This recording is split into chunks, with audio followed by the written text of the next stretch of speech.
नमस्कार, डेली 24 भारत देख रहे हैं आप। मैं हूं आपके साथ साहिल धुलिया। बुलेटिन की शुरुआत करेंगे। उत्तराखंड के मुख्यमंत्री पुष्कर सिंह धामी ने हरिद्वार दौरे के दौरान अगले वर्ष होने वाले कुंभ मेले को दिव्य और भव्य बनाने का ऐलान किया।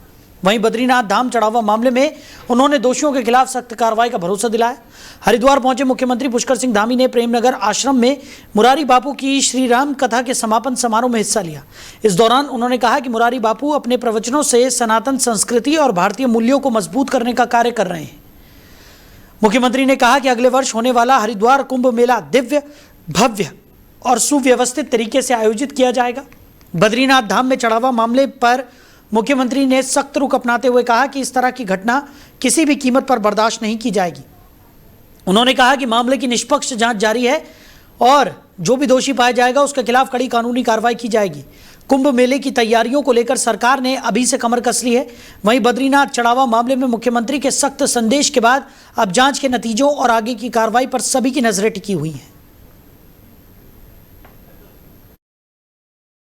कार्रवाई सब हो गई है, आपको अपडेट हो जाइए। जो भी देखिए, जो भी दोषी होगा वो छोड़ा नहीं जाएगा, कठोर कार्रवाई होगी। कमेटी बना दी गई है और पुलिस ने अपनी प्रारंभिक जो कार्रवाई प्रारंभ कर दी, रिपोर्ट दर्ज हो गई है। ये तो गौ हत्या जैसा पाप है जो ऐसे स्थानों पर इस प्रकार की चीजों को करे। जैसे माँ बाप की कोई हत्या कर देता है, उस प्रकार का महापाप है। इसमें ये क्षमा योग्य नहीं है और जो भी होगा उसको पूरा कानून अपना काम करेगा। क्या मंदिरों को लेकर नहीं कोई? देखिए, इसमें अभी चूंकि जो बातें आई हैं उस बातों के लिए जो है चूंकि सभी चीजों का प्रावधान किया है, जो जांच समिति है वो इस पर भी अपनी रिपोर्ट देगी किस प्रकार से जो है इनको ठीक प्रकार से व्यवस्थित किया। सर, मानसून को लेकर मानसून सारी तैयारियां चल रही है। मानसून आ भी गया है और अगले 10 दिनों तक कुछ जनपदों में हमारे यहाँ हाई अलर्ट भी रहने वाला है। उसी के अनुरूप सभी व्यवस्थाएं आगे।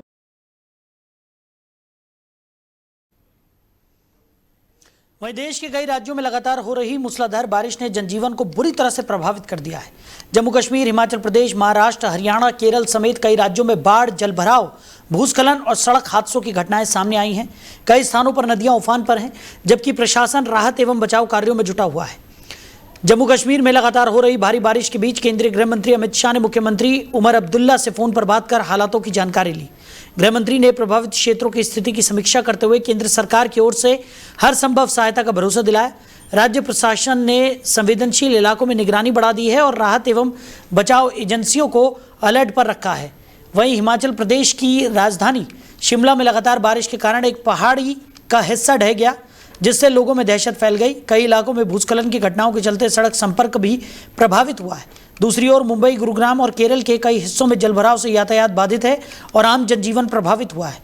प्रशासन प्रभावित क्षेत्रों में लोगों को सुरक्षित स्थानों पर पहुंचाने के लिए राहत अभियान चला रहा है। मौसम विभाग ने कई राज्यों में अगले कुछ दिनों तक भारी से बहुत भारी बारिश की संभावना जताते हुए लोगों से सतर्क रहने और अनावश्यक यात्रा से बचने की अपील भी की है।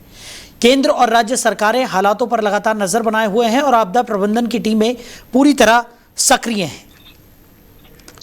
तो इसी खबर पर ज्यादा जानकारी के साथ हमारे सहयोगी अजीत हमारे साथ जुड़ गए हैं। अजीत, लगातार देखने को मिल रहा है कि देश भर में अब बारिश ने हाहाकार रूप इख्तियार कर लिया है। कई जगहों पर आफत की बारिश बरस रही है। जम्मू कश्मीर में भी हालात बद से बदतर कई जगहों पर नजर आए हैं, जिसके बाद केंद्र की तरफ से भी राहत और हर संभव मदद का आश्वासन दिया गया है। केंद्रीय मंत्री अमित शाह ने उमर अब्दुल्ला से बातचीत की है, हालातों का जायजा लिया है और हर संभव मदद का भरोसा दिलाया है। क्या कुछ जानकारी?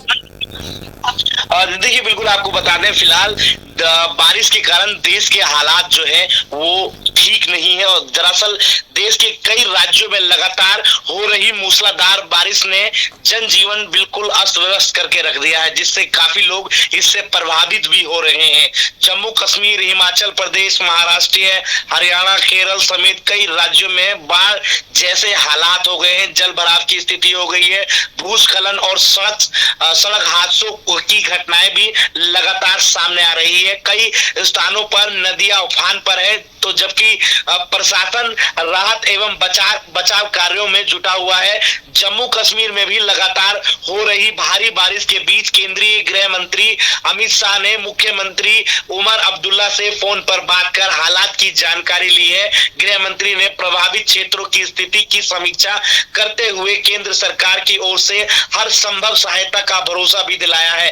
राज्य प्रशासन ने संवेदनशील इलाकों में निगरानी बढ़ा दी है और राहत एवं बचाव एजेंसियों को भी अलर्ट पर रखा गया है। वहीं हिमाचल प्रदेश की अगर बात करें तो हिमाचल प्रदेश की राजधानी शिमला में लगातार बारिश के कारण एक पहाड़ी का हिस्सा भी ढहकर नीचे गिर गया, जिससे लोगों में दहशत फैल गई। कई इलाकों में भूस्खलन की घटनाओं के चलते सड़क संपर्क भी प्रभावित हुआ है। दूसरी ओर मुंबई, गुरुग्राम और केरल की कई हिस्सों में जलभराव से यातायात भी बाधित है और आम जनजीवन प्रभावित हो रहा है। प्रशासन प्रभावित क्षेत्रों में लगातार लोगों को सुरक्षित स्थानों पर पहुंचाने के लिए राहत अभियान चला रहा है। मौसम विभाग ने कई राज्यों में अगले कुछ दिनों तक भारी बारिश और की संभावना जो है वो जताते हुए लोगों से सतर्क रहने और अनावश्यक यात्रा से बचने की भी अपील की है। केंद्र और राज्य सरकार हालातों का लगातार नजरें बनाए हुए हैं और आपदा प्रबंधन की टीमें भी पूरी तरीके से सतर्क और अलर्ट मोड पर रखा गया है, जिससे कि आम जन लोगों को एक सुरक्षित स्थान पर पहुंचा सके और दूसरी जो बचाव टीम है उनको भी ऐसी जगहों पर भेज सके और लगातार अभियान जो है उनका जारी है और बचाव कार्य लगातार जारी है।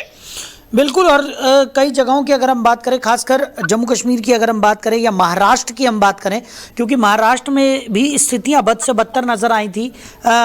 आवागमन बहुत बुरी तरह से प्रभावित हुआ है। साथ ही साथ अगर बात की जाए तो केंद्र की तरफ से महाराष्ट्र के मुख्यमंत्री से भी बातचीत की गई। गृह मंत्री अमित शाह ने खुद देवेंद्र फडणवीस से बातचीत की और उन्हें हर संभव मदद का आश्वासन दिया है, लेकिन कई जगहों पर स्थितियां काफी ज्यादा भयावह देखने को मिल रही हैं।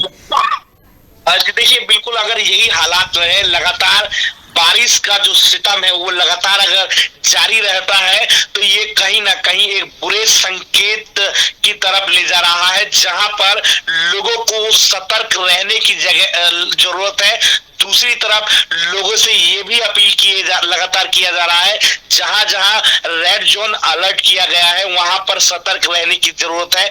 लोगों को जरूरी काम से ही घरों से बाहर निकलने की हिदायत दी जा रही है, क्योंकि ऐसे जगहों पर जहां बाढ़ जैसे हालात जो है वो बने हुए हैं वहां बचाव कार्य और जो बचाव टीम है वो वहां पर बिल्कुल अलर्ट मोड पर है और लोगों को संभावित जो सहायता देना चाहिए वो वहां उनको भरोसा भी दिया जा रहा है और प्रशासन द्वारा लगातार ऐसी जगहों पर नजरें भी बनाई जा रही है। फिलहाल स्थिति को सामान्य रखने के लिए तमाम राज्यों की टीमें जो है वो अलर्ट मोड पर है और कहीं ना कहीं लगातार आने वाले दिनों में मौसम ने भी अपना जो रंग रूप है वो बिल्कुल बदल कर रख दिया है। इसको देखते हुए प्रशासन ने अलग अलग राज्यों में अपनी मुस्तैदी बढ़ा दी है और कहीं ना कहीं बारिश की संभावना जो है आने वाले कुछ दिनों में रेड अलर्ट की तमाम वो राज्य हैं जहां पर अलग अलग राज्यों में रेड जोन का जो क्षेत्र है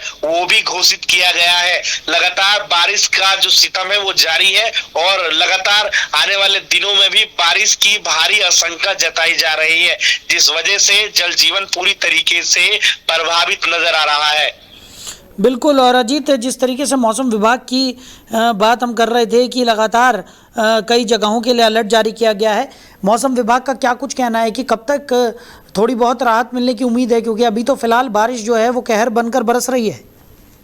जी देखिए, अगर यही हालात रहे तो हालांकि मौसम विभाग ने साफ तौर पर जाहिर कर दिया कि आने वाले कुछ दिनों के लिए हमारे देश के लिए ठीक नहीं है, क्योंकि कहीं ना कहीं जगह जगह जहां जल भराव जैसी स्थिति हो रही है, जहां पर बाढ़ जैसे हालात हो रहे हैं, वहां पर लोग जो है वो बिल्कुल बेबस नजर आ रहे हैं। उन लोगों को काफी ज्यादा सतर्क रहने की जरूरत है। वहां जहां संभावित प्रशासन द्वारा जहां मदद पहुंचाई जा रही है। वहां के जो लोग हैं, आसपास के लोग हैं, उनसे भी ये अपील की जा रही है कि एक दूसरे की सहायता कर सके, जिससे किसी बड़े हादसे का शिकार आम जन ना हो सके। इसको लेकर मौसम विभाग ने तो फिलहाल आने वाले कुछ दिनों के लिए बिल्कुल अलर्ट जारी कर दिया है कि कहीं ना कहीं भारी बारिश से ऐसे कई मकान भी होते हैं जहां पर काफी सालों से जर्जर की हालत में रहते हैं, उनके गिरने की आशंका रहती है। और कहीं ना कहीं एक बड़ी बात है कि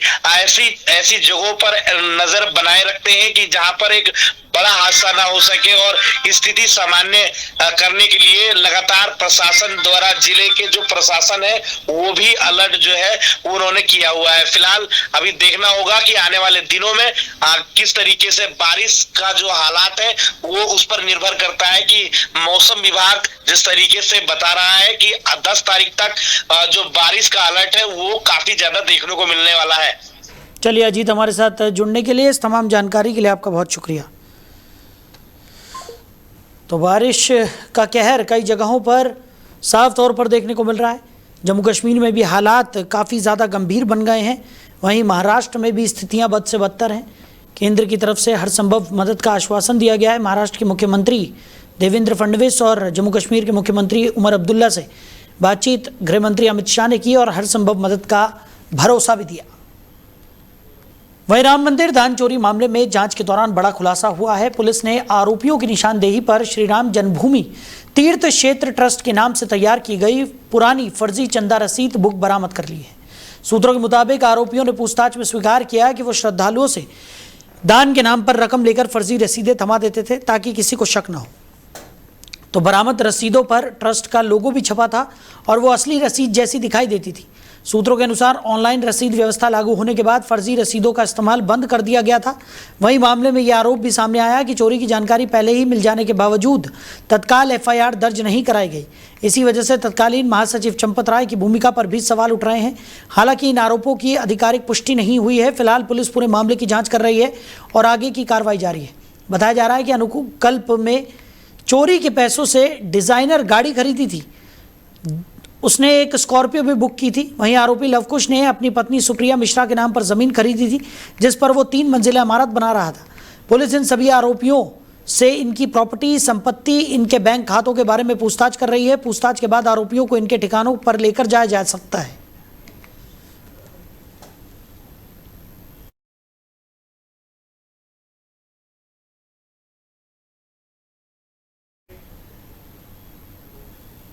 वहीं महाराष्ट्र के पुणे में एक इमारत हादसे के बाद राहत और बचाव अभियान युद्ध स्तर पर जारी है। प्रारंभिक जानकारी के अनुसार हादसे के बाद मलबे में करीब 15 लोगों के फंसने की आशंका जताई जा रही है। सूचना मिलते ही पुलिस, अग्निशमन विभाग, आपदा राहत दल और अन्य बचाव एजेंसियां मौके पर पहुंची। रेस्क्यू टीमें मलबा हटाकर फंसे लोगों को सुरक्षित निकालने का प्रयास कर रही हैं। भारी मशीनों के साथ साथ मैनुअल सर्च ऑपरेशन भी चलाया जा रहा है ताकि किसी भी व्यक्ति को जल्द से जल्द सुरक्षित बाहर निकाला जा सके। फिलहाल हादसे के कारणों का आधिकारिक तौर पर खुलासा नहीं किया गया है। प्रशासन ने आसपास के इलाके को सुरक्षा के मद्देनजर घेर लिया है और लोगों से घटनास्थल से दूर रहने की अपील की गई है। अधिकारियों के अनुसार बचाव अभियान पूरा होने के बाद ही यह स्पष्ट हो सकेगा कि मलबे में कितने लोग फंसे थे और हादसे में कितने लोग घायल हुए हैं। प्रशासन लगातार स्थिति पर नजर बनाए हुए है और समय समय पर आधिकारिक जानकारी साझा की जा रही है।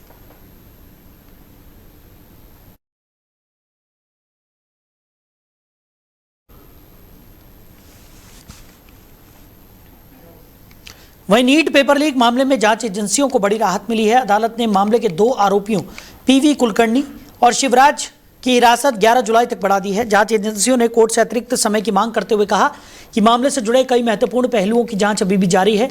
बताया जा रहा है कि जांच के दौरान आरोपियों से पूछताछ के आधार पर पेपर लीक नेटवर्क, आर्थिक लेन देन और अन्य संदिग्धों की भूमिका की पड़ताल की जा रही है। एजेंसियां मामले से जुड़े डिजिटल दस्तावेजी साक्ष्यों की भी जांच कर रही है। नीट पेपर लीक मामला देश भर में चर्चाओं का विषय बना हुआ है। जांच एजेंसियां ये पता लगाने में जुटी हुई हैं कि कथित पेपर लीक का नेटवर्क कितना व्यापक था और इसमें किन किन लोगों की भूमिका रही।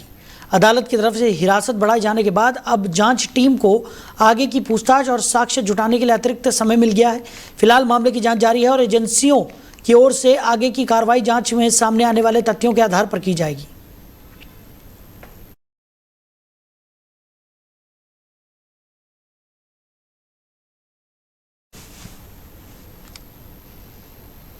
वहीं कुवैत क्षेत्रीय तनाव के बीच कुवैत ने बुधवार को अपने हवाई क्षेत्र में दाखिल हुए 2 बैलिस्टिक मिसाइलों और 13 ड्रोन को सफलतापूर्वक इंटरसेप्ट करने का दावा किया है। कुवैत के रक्षा मंत्रालय के अनुसार एयर डिफेंस सिस्टम ने सभी हवाई खतरों को समय रहते निष्क्रिय कर दिया, जिससे किसी भी तरह की जनहानि या संपत्ति का नुकसान नहीं हुआ। रक्षा मंत्रालय के प्रवक्ता ने बताया कि कुवैती सशस्त्र बल पूरी तरह सतर्क है और देश की सुरक्षा सुनिश्चित करने के लिए लगातार उच्च स्तर की परिचालन तैयारियों में जुटे हुए हैं। घटना के बाद सुरक्षा एजेंसियों ने स्थिति पर कड़ी निगरानी बनाए रखी है। यह घटना ऐसे समय में हुई है जब पश्चिम एशिया में तनाव लगातार बढ़ा हुआ है और हाल के दिनों में क्षेत्र में मिसाइल तथा ड्रोन हमलों की घटनाएं सामने आई हैं। हालांकि कुवैत के रक्षा मंत्रालय ने इस ताज़ा घटना में किसी विशेष पक्ष का नाम आधिकारिक रूप से नहीं लिया है।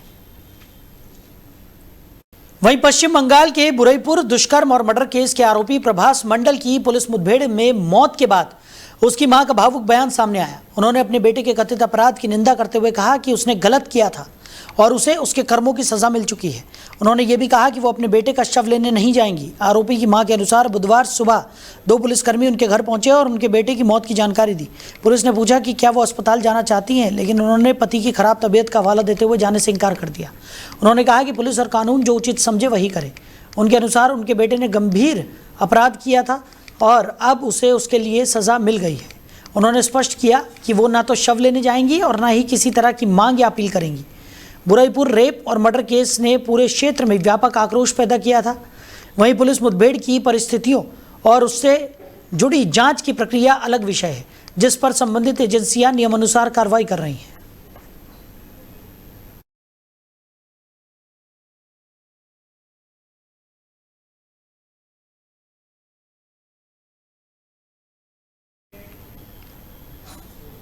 वहीं नोएडा थाना सेक्टर 49 पुलिस ने वाहन चोरी की घटनाओं का खुलासा करते हुए 2 शातिर मोटरसाइकिल चोरों को गिरफ्तार किया है। पुलिस ने आरोपियों के कब्जे से चोरी की 10 मोटरसाइकिलें बरामद की है। गिरफ्तार आरोपियों की पहचान बलिंदर और विवेक के रूप में हुई है। पुलिस के अनुसार दोनों आरोपी नोएडा के अलग अलग इलाकों से मोटरसाइकिल चोरी कर उन्हें सुशासन स्थानों पर छिपा दिया करते थे। बाद में मौका मिलते ही चोरी की बाइकों को राह चलते लोगों को कम कीमत पर बेच देते थे। पूछताछ में आरोपियों ने स्वीकार किया कि वो metro station, market, bus stand और अन्य भीड़भाड़ वाले स्थानों को अपना निशाना बनाते थे। बरामद मोटरसाइकिलों का संबंध थाना सेक्टर 20, सेक्टर 39, फेज 3 सहित अन्य थाना क्षेत्रों में दर्ज वाहन चोरी के मामलों से बताया जा रहा है। पुलिस अब बरामद बाइकों के मालिकों की पहचान कर उन्हें वाहन लौटाने की प्रक्रिया भी पूरी कर रही है। एडीसीपी नोएडा मनीषा सिंह ने बताया कि दोनों आरोपियों के खिलाफ संबंधित धाराओं में मुकदमा दर्ज कर उन्हें न्यायालय में पेश करने की कार्रवाई की जा रही है। साथ ही ये भी जांच की जा रही है कि इस गिरोह में और कौन कौन लोग शामिल हैं, साथ ही चोरी की अन्य वारदातों में इनकी क्या भूमिका रही। वहीं इंग्लैंड दौरे पर भारतीय टीम के लिए पदार्पण करने वाले 15 वर्षीय वैभव सूर्यवंशी की शुरुआत उम्मीदों के अनुरूप नहीं रही। आईपीएल और घरेलू क्रिकेट में अपनी आक्रामक बल्लेबाजी से सुर्खियां बटोरने वाले वैभव लगातार 2 टी20 मुकाबलों में बड़ी पारी खेलने में असफल रहे हैं। पहले मैच में उन्होंने 14 रन बनाए, जबकि नॉटिंघम में खेले गए तीसरे टी20 मुकाबले में वो महज 5 गेंदों पर 13 रन बनाकर पवेलियन लौट गए। हालांकि इस छोटी पारी में उन्होंने 2 शानदार छक्के लगाकर अपनी आक्रामक शैली की झलक जरूर दिखाई। वैभव को इस दौरे पर संजू सैमसन की जगह टीम में मौका दिया गया है। ऐसे में लगातार 2 मैचों में कम स्कोर के बाद उनके चयन को लेकर चर्चाएं तेज हो गई हैं। हालांकि टीम प्रबंधन की ओर से अभी तक ऐसा कोई संकेत नहीं मिला है कि वैभव को प्लेइंग 11 से बाहर किया जाएगा। माना जा रहा है कि युवा खिलाड़ी होने के कारण उन्हें खुद को साबित करने के लिए पर्याप्त अवसर दिए जाएंगे। वहीं भारतीय टीम का प्रदर्शन भी चिंताओं का विषय बना हुआ है। कप्तान श्रेयस अय्यर की अगुवाई में टीम को लगातार हार का सामना करना पड़ रहा है। तीसरे टी20 मुकाबले में इंग्लैंड ने पहले बल्लेबाजी करते हुए 7 विकेट पर 201 रन बनाए। जवाब में भारतीय बल्लेबाजी पूरी तरह बिखर गई और पूरी टीम सिर्फ 76 रन पर सिमट गई। भारत को 125 रन से करारी हार झेलनी पड़ी। अब टीम की कोशिश अगले मुकाबले में वापसी कर सीरीज में अपनी स्थिति मजबूत करने की होगी, जबकि वैभव सूर्यवंशी पर भी सभी की नजरें टिकी रहेंगी कि वो अगले अवसर को किस तरह भुनाते हैं।